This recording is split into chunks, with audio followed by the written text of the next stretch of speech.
Hello and welcome to another episode of Trends Talk. I'm Sarah Sladek, your host. I'm so glad you're here. If this is your first time here, you've been missing out, and I'm so glad you decided to join us. We do these talks every month. We have someone come in who is an expert on a trend and talk to us about it. We do a speed round. We do 5 questions that I'll ask our presenter. And we also are streaming this live on LinkedIn. And we're doing this through a platform. So wherever you're tuning in, I hope you will also ask some questions. Put them in the chat. And as time permits, I will ask our presenter those questions. Today, we're talking about an important trend, and that is wellness. Oh my gosh. I do a lot of presentations and I often poll audiences and I will ask them, how are you feeling right now about leading your organization in a time of change? And we don't talk about our feelings enough and kind of take the temperature of what's going on in our workplaces. And it's so important to organizational culture. And I'm hearing so often that people are feeling anxious, stressed, overwhelmed. Well, today we're going to talk about that trend, this trend of wellness at work and the importance of it and how that's changing how we work and some of the trends on the horizon in regards to wellness at work. So please join me in welcoming Laura Putnam to the stage. Laura, yes, I'm so glad you're here. Laura's on the road. And I'm glad that she is here today. She is a renowned author and speaker on this topic. Laura, would you start by just giving us a little introduction? You bet. So I'm the author of Workplace Wellness That Works, as opposed to Workplace Wellness That Does Not Work, which unfortunately is the case too often. And I've now worked with over 500 organizations around the world and either directly or indirectly have trained over 50,000 managers and leaders on the importance of leveraging every workplace, every team to promote better health and well-being. Amazing. 50,000. That is amazing. Well, you are the right person for right now and for this topic. So we're going to go ahead and jump in. And round 1, what current stat or data point best summarizes the need for prioritizing wellness at work?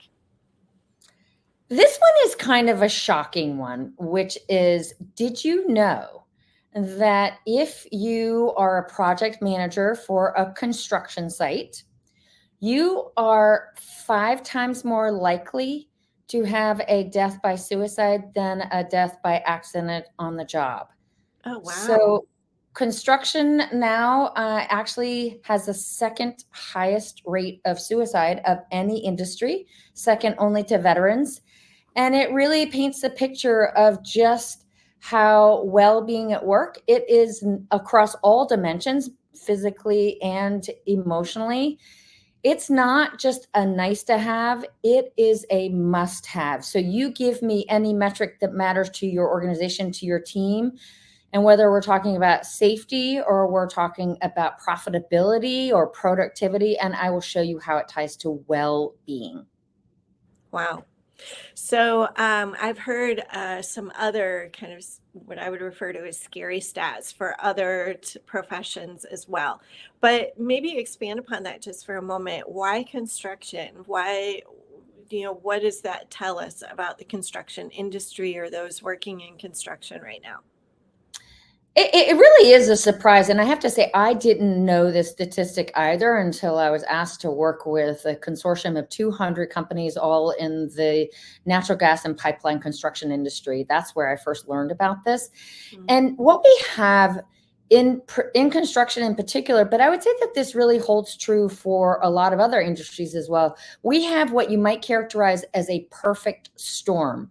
So the elements really align to where we've created so much pressure on the workforce who are working there, that there's really no escape valve. So this includes everything from the demographics itself in construction. So it's mostly men. We know that men are 4 times more likely to die by suicide than women, but it's also the nature of the work itself. So a lot of physical pain. So then people start to self-medicate away from home for a long period of time, a lot of financial pressure.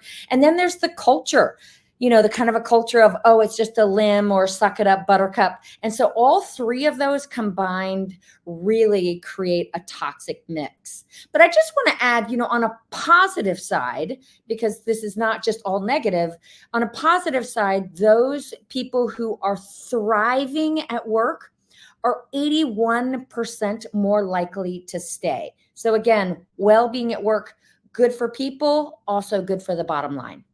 Fantastic. I want to pause and just ask you, how did you get into this topic? Why, you're like the expert on wellness at work. How did that happen? I would call myself an accidental tourist. I'm actually a former competitive gymnast, former professional dancer, former international community organizer. I lived and worked in West Africa, former urban public high school teacher turned movement builder in the world of well-being. And I kind of look at the workplace as school for adults. And might say that every team is kind of like a classroom. And so I've really applied what I learned as an urban public high school teacher to really addressing this critical issue of well-being at work, and the idea of how might we leverage every workplace and every team to promote better health and well-being. I mean, if you think about it, it's a really, really good idea if we think about the broader statistics that we're facing as a nation and even as a global community. We have to do something about the fact that, for example, unless we do something about this tidal wave of poor health and well-being, it's likely that our children will have a shorter life expectancy than we do. Okay, so this has serious consequences. And again, I think this is a topic we just don't talk enough about. So I'm so glad we're talking about it right now. All right, let's go to round 2. Okay, you make the argument that well-being starts with leadership. It starts at the top. So why? Explain that. Yeah, I mean, I think whether or not leaders are thinking about well-being or not, they are uniquely positioned to make or break the well-being of their people. So we have the top leaders. I call the top leaders the trendsetters. They are the ones who set the tone, allocate resources across the organization. One of my favorite examples of a trendsetter who really did that was Douglas Conant. He was brought in as CEO of Campbell's Soup. He decided from day one that he was going to be tough on standards and tender-hearted with people. And so he really thought about how he might leverage every single daily touch point. And on average, every leader has over 400 touch points a day to really lift the people that he serves. So that's a trendsetter. But then even more important than a trendsetter, and this is really where my work is focused on, is the manager. The manager, the team leader, can really be the everyday hero for the people that they lead. And what Gallup research, longstanding Gallup research shows, and also our own data that has been published and cited by organizations like the Mayo Clinic, is that the manager alone likely accounts for up to 70% of the variance of their team members' engagement, both with their work as well as their well-being. And so managers or team leaders are the ones who really give permission, or they don't, to their team members to engage with their well-being. They're the ones who really create psychological safety within the team, or they don't. And we know that the culture that people experience when they are at work is largely the culture that they experience within their team. So those team leaders really play a vital role in creating a little oasis of well-being within the team. And they can do this by 3 simple actions, which is to do, speak, and create. So lead by example, talk about well-being in a really human way, and then start to devise some systems, some norms within the team to start making well-being a way of life within the team. So I'm going to be kind of the naysayer for a moment, and I'm just going to say I'm Joe manager, and I have enough on my plate. Thank you very much. I cannot be responsible for the health and well-being of my team. What is your response to that? How do you help people like Joe? You know, I first of all, I want to say I really feel for Joe, and I know that there's so much that is put on the plate for the everyday manager. So here's the thing. It's not so much about adding onto the plate. It's about how might you do the same thing a little bit differently? How might you lead your team meeting, for example, in a way that elevates the well-being of your people? So, for example, one of my favorite examples of this is Mike Yurchuk, former senior VP at Schindler Elevator Corporation, a company that we worked with. And he described how, he advises to his managers. He's like, who is that person on your team who is feeling left out? You know who they are. Next time you see them, go to them, make the added effort to really bring them in. So making sure that every voice is heard, for example, and that everyone on the team is actually seen is one of the best ways that you can elevate well-being within the team. And that does not take any extra time. It's just about being a little bit more aware about how you might do the same thing differently. Yeah, I love that. I love that. And that's aligns so much with the work that our firm does at XYZ University, because we're constantly talking about you need to be able to hear all the voices, engage young people, be inclusive and collaborative with your entire team, and make sure everyone feels like they belong. And so, yeah, lines very, very well with what you're doing as well. Okay, next question, round 3. So when it comes to wellness, speaking of generations, what generational trends have you observed? Who tends to be the most receptive to the concept of wellness at work? Because I'm guessing that you run into some generational conflicts on this, but maybe not. I would love to just hear your perspective. Well, first of all, we are all human beings, regardless of what generation we are in. Mm-hmm. We all need well-being, including well-being at work. Whether or not we're comfortable talking about it or not, we all need it because we are human beings. We need energy. So we need physical well-being. We also need mental well-being. And then, one of the key aspects of well-being is social well-being, a sense of belonging. I mean, the longest study to date on longevity and overall well-being, it's a Harvard study that's nearly 85 years old. And they found that the number one factor when it comes to both quantity and quality of life is love and connection. So we all need it. Now, what I would say, though, is that we are seeing that in younger generations, which by the way has been characterized the Gen Z and now Generation Alpha are being characterized as the anxiety generations. Mm-hmm. And so we are seeing an uptick in the levels of anxiety and depression in our younger generations. And furthermore, we are seeing that younger generations are more open to the idea of talking more openly about well-being, in particular, mental health. And for a long time, and this is especially true with our boomer generations, and I would say also with our Gen Xers, there's been this code of conduct that when we come to work, we, quote, check our emotions at the door. Well, in this day and age, with the level of burnout, the level of loneliness that we're experiencing, we know we have a loneliness epidemic. And with the levels of anxiety and depression, there was a study that came out following the pandemic. Our rates of depression as a nation have spiked to 3 times the level that they were before, and they have not gone down. And again, also the rise in suicide. we cannot afford to not talk about it across all generations. Right. It's so true. Mhm. So again, when you think about, okay, so we've got this anxiety generation, and obviously wellness is very, very important to young people. Things like work-life balance.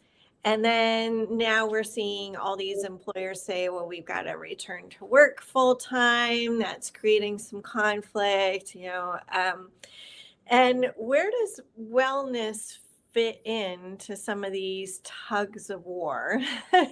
Whether it's, well, just do your job, or the 9 to 5, we've got to be in office. We're going backwards in some of those conversations, or people saying we want more flexibility, we want more collaboration, we want to work when we want to work. And I'm just curious, how do we weave wellness in regardless of where we're working or what the environment is?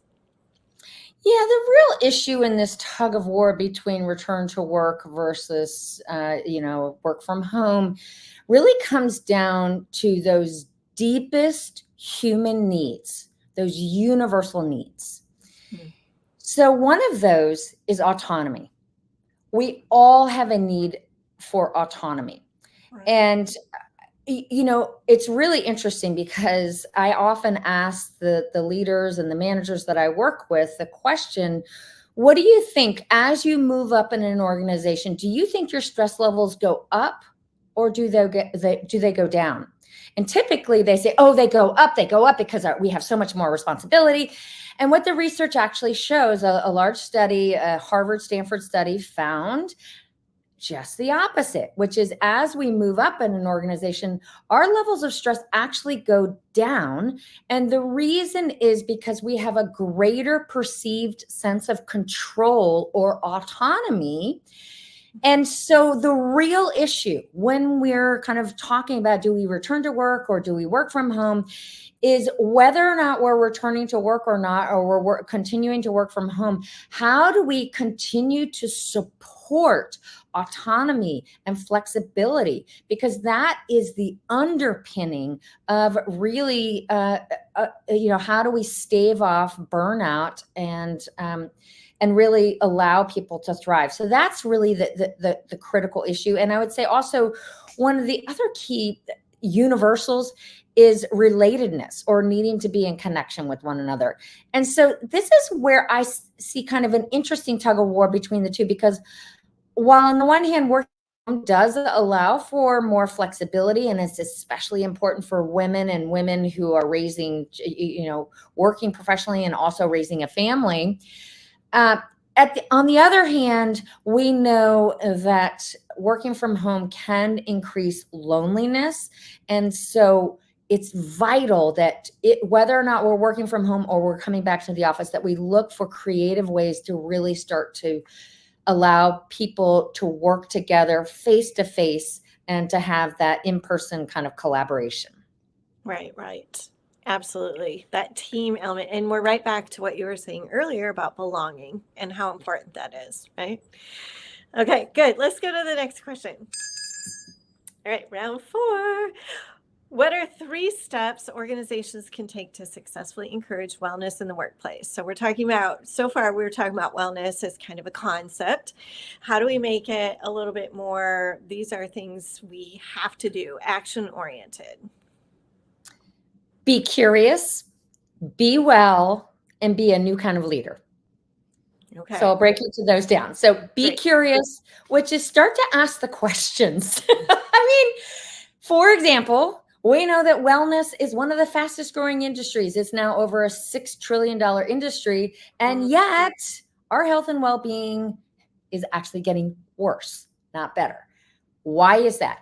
Every organization, without fail, has some kind of a wellness program. And yet people's health and well-being is getting worse, not better. The number one reason I would say is because wellness has focused too much on the fish or the individual and has not paid enough attention to the water or the culture and the environment in which the fish is swimming. So if we want our fish to be well, if we want people to be well, we have to create the conditions, as in create the culture and the environment in which those fish can actually be well. So that takes us to step number 2. We need to be thinking, every organization really needs to be thinking about how do we curate an environment and a culture in which the individual can actually be well, as opposed to, ignoring the culture, providing these resources like yoga classes, like a mindfulness app. Those are great. But let me tell you something.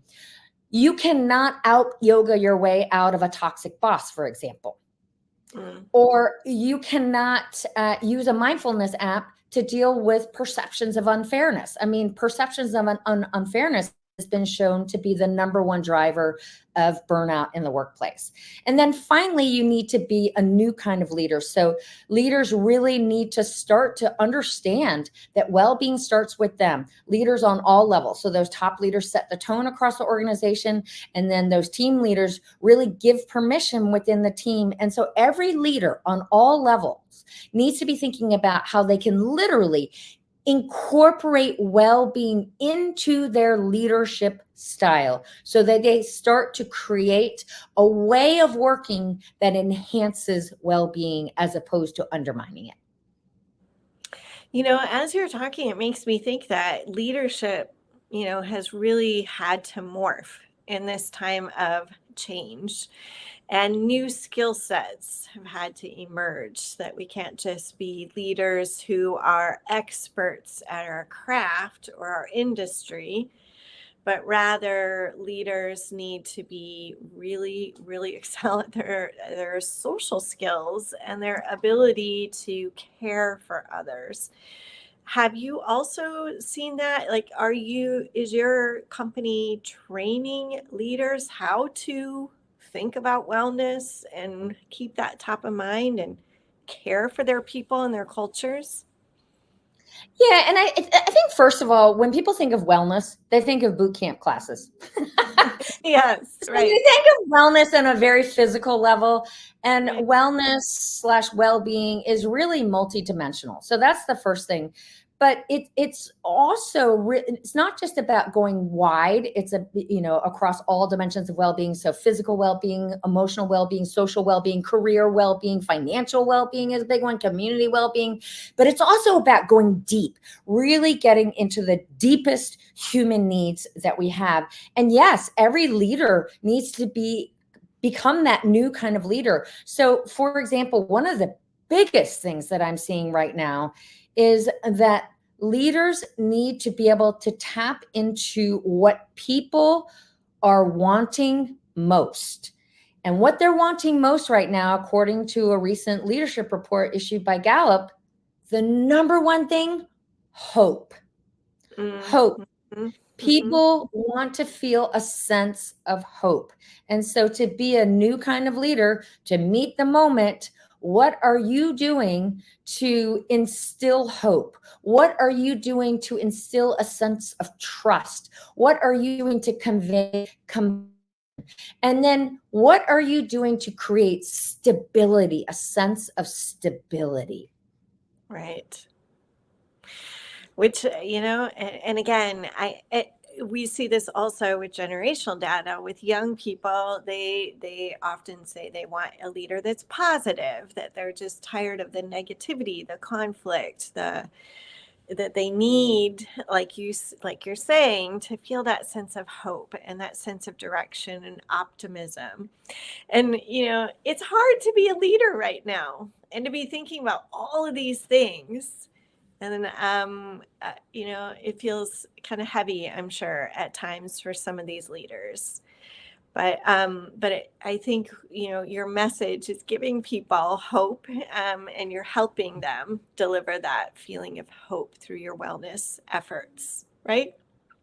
Yeah, and I think that, so much of this is really common sense. It's really about how do you, as a human being, want to be treated. Well, treat your people the same way. Yeah. And I recently had an interview with Gary Pincus, who is the outgoing chairman for McKinsey North America. And one of the pieces that he spoke about, which I think is so critical for every leader to think about, and this really relates to well-being, is what is the social contract? What is the social contract that you have effectively signed on as a member of this community? And so he really encourages leaders to think about what is the social contract between you and the people that you are leading. And I think that that's another really good way for us to be thinking about well-being is understanding, is there clarity around what that social contract is? Is the social contract working? And are you as a leader upholding the social contract? Right, right. And it's possible there are people watching today, they're like, oh, my leader kind of sucks. You know, my leader doesn't really care. And I do think as we become more aware of wellness, leaders are being called into question. We're demanding more. We're holding our leaders accountable to be more, which is actually a good thing. But let's get to question 5. Very important one. And that is, what trends are you currently watching? Because it is Trends Talk after all. So I'm curious to know, what trends are you currently watching and advising others to prepare for? Yeah, I think that really the biggest trend, and I alluded to it or I spoke about it in our last question, is really around stability. I call this stability well-being. How are you as a leader in this world of, I mean, we've moved beyond VUCA, volatility, uncertainty, complexity, and ambiguity. It's like VUCA on steroids. Right. And, to try to keep up with the news cycle is head spinning now. And so I think that every leader can really be thinking about stability, well-being. And so that includes things like really being true to your word and really being someone that your people can count on. And the simplest things, like we say that a meeting starts at 10 o'clock. We started at 10 o'clock and we say it's going to end at 10:30. We end it at 10:30. That may seem like it's so tiny and that it doesn't really matter. But believe me, in a chaotic world that we are living in right now, people want to know that they can count on their leader to really step up, to really pay attention to those details. And the other piece is, I think that every leader, particularly every team leader, cannot underestimate the impact that they can have for the people that they lead. And they can do so in really simple ways. Like, for example, one of the most powerful things that every team leader can do is to set aside time every single week in which they ask every single team leader, or a team member rather, the 2-part question: what are you working on and how can I help? That's it. What are you working on and how can I help? And a critical part of this is, notice you're asking questions. You may not have the answers as the leader, but if you can go back to that place of curiosity and engage with your team members from a place of curiosity, people will really appreciate that. And really, in this time of chaos, I think that people really want to know that they are seen and valued by the people that are leading them. And again, that's so much of that is about doing the same thing differently. Right, right. Oh my goodness, absolutely. So it's really just getting to this place of putting people first and really concentrating on that belonging component. Absolutely critical.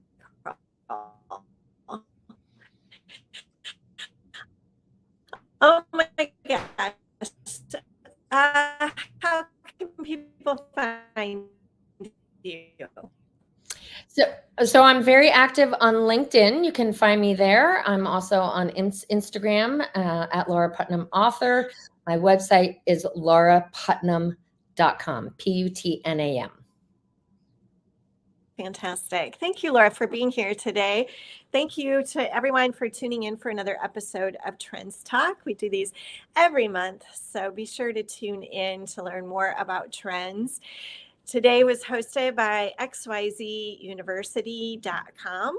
And I will just give a quick plug for our Next Gen Now Summit, which is coming up in Washington, D.C. in October. We'll be talking trends and next gen everything. You don't want to miss it. I'm Sarah Sladek, your host. Thanks for tuning in today. See you next month. Thanks a lot.